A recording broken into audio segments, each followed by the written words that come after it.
Welcome to ICF Insights. I'm Tony Marchese. Today we're talking about career and technical education, and with me I have Dr. Kathy D'Antoni, who is the Chief Officer of Career and Technical Education for the West Virginia Department of Education. Welcome to the program. Thank you. I'm glad to be here. Really excited to talk with you about this, and I have to say, in my preparation for this program, I learned an awful lot about career and technical education, and I really think that our viewers are going to enjoy an opportunity to get to know you and the work that you're doing, and an even greater part maybe is the chance to hear from some students that are actually working in this area. So really excited. Kathy, tell me about how you came to doing what you're doing right now with Career and Tech Ed. Well, it was a long journey, I guess, so to speak. I was a school teacher in my earlier years and taught high school.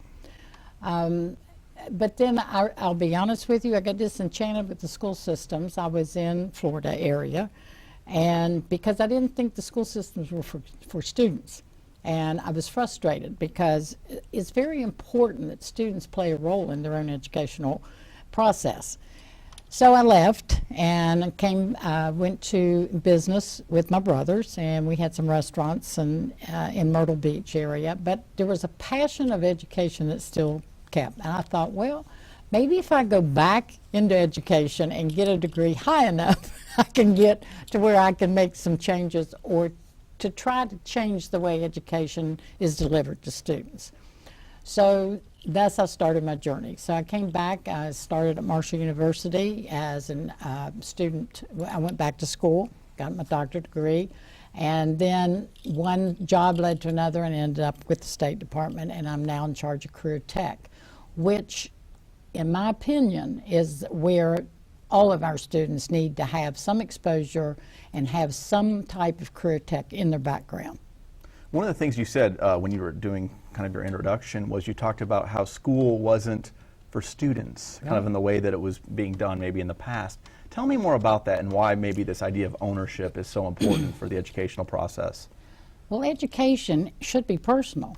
It shouldn't be an industry model that's one size fits all. Every child has a talent of some type, and it's allowing those students to explore and find what their talent is and what they can be successful and how they can be successful, and having accountability for their educational system. If you think about it, we set the schedules, we set their classes, we tell them when to come, when to leave, we tell them where to sit and what to do, and where's their voice.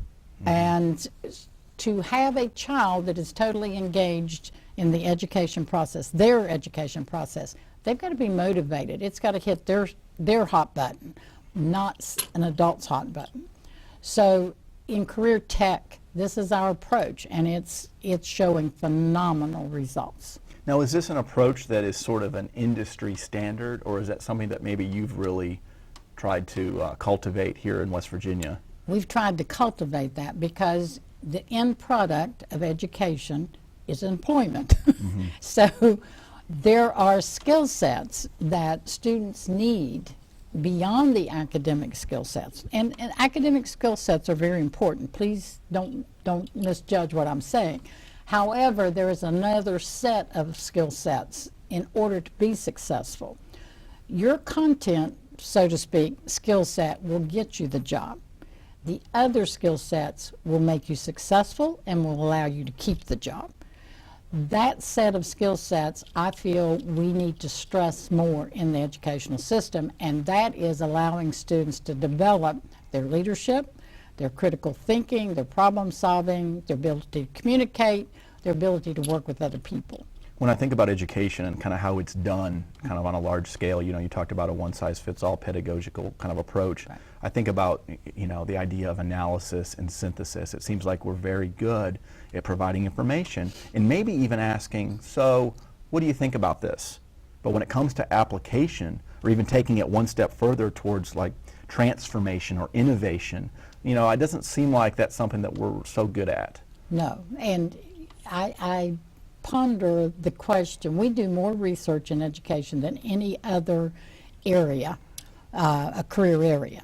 We use less of the research than any of the career. It shows when you turn students onto their own education process, you just step back and watch the miracles happen. And that's what we're watching in career tech right now because of the new innovation. And the new innovation is called simulated workplace. Thinking back on it, maybe we should have called it something else. It's not a curriculum. It's an environment that we put these students in that allows them to develop as a person, their whole person, not just get a welding skill, not just have engineering skills, not just to have a certain content skill, but it allows them to start to make decisions, to look at problems and say, oh, how would I handle that?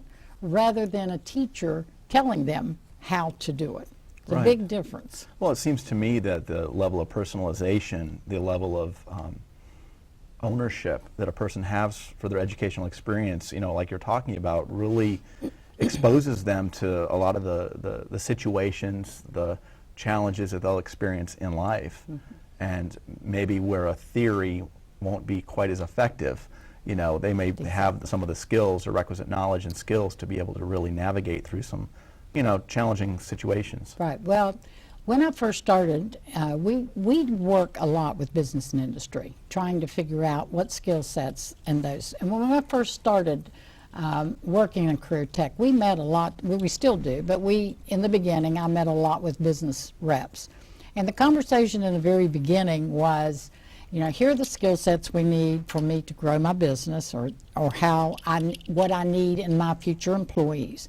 So that conversation moved over the past 10 to 15 years to where instead of them telling me the skill sets, they're almost screaming at me saying, hey, just show me somebody who'll show up on time. Give me somebody who'll show up on time, drug-free, and will give me a full day's work. I'll train them. The frustration of business and industry has reached a very high level, not only West Virginia, but across the United States. And I'm thinking, you know, what's missing from our students? Because we have some outstanding young people that are winning all kinds of awards and everything else, and I'm going, what's missing? Well, what was missing are those skill sets, those soft skill sets that allows the students to be successful. And that's what this initiative does.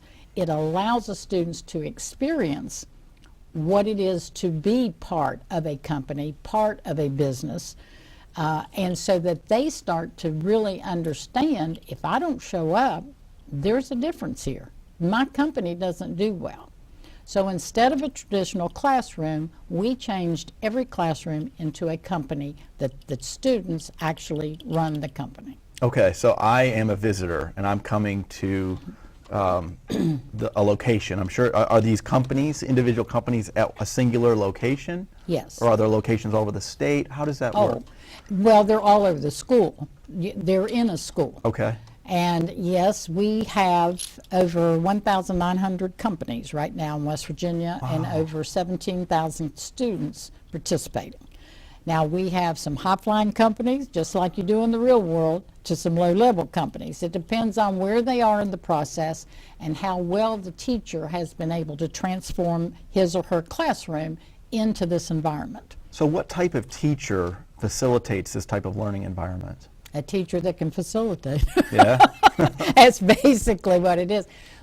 Traditional teaching is more adult-led. Simulated workplace environment is student-led, and the teacher becomes a mentor, a facilitator, a supporter.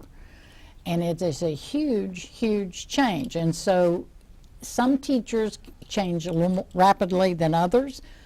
But when you have been teaching for 10, 15, 20 years, you have your routine, so to speak. And so to change this, it takes some work. So what types of subjects, I guess that's maybe what I was trying to get at, is there a specific subject that a teacher is teaching through the simulated workplace, or are they teaching simulated workplace? You know, what specifically? Okay. Their subjects are the same. There's no change to the curriculum. The simulated workplace comes into the environment. So when you walk into a typical classroom, you see chairs in a row, teacher lecturing, or students working, whatever the teacher has for that. In a simulated workplace, if you walk into a simulated, it'll hit you right in the face. Really? You will see the difference. but you will be met at the door by a student, either the safety manager, the shop foreman, the CEO, whatever, and they're the ones that conduct the business of your visit, not the teacher. Really? The teacher, in some of your high-flying simulated companies, you may not even know where the teacher is in that particular classroom. So that's the flip. It flips at the center, and students have company meetings at the beginning of the week to set their work for the week.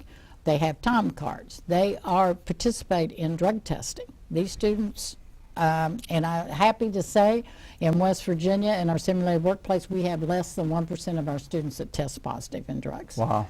So the future is bright for us as long as we nurture and guide these young people. We have a phenomenal emerging workforce in West Virginia, but we have to nurture them, and we have to provide them access to pathways, career pathways that will make them successful.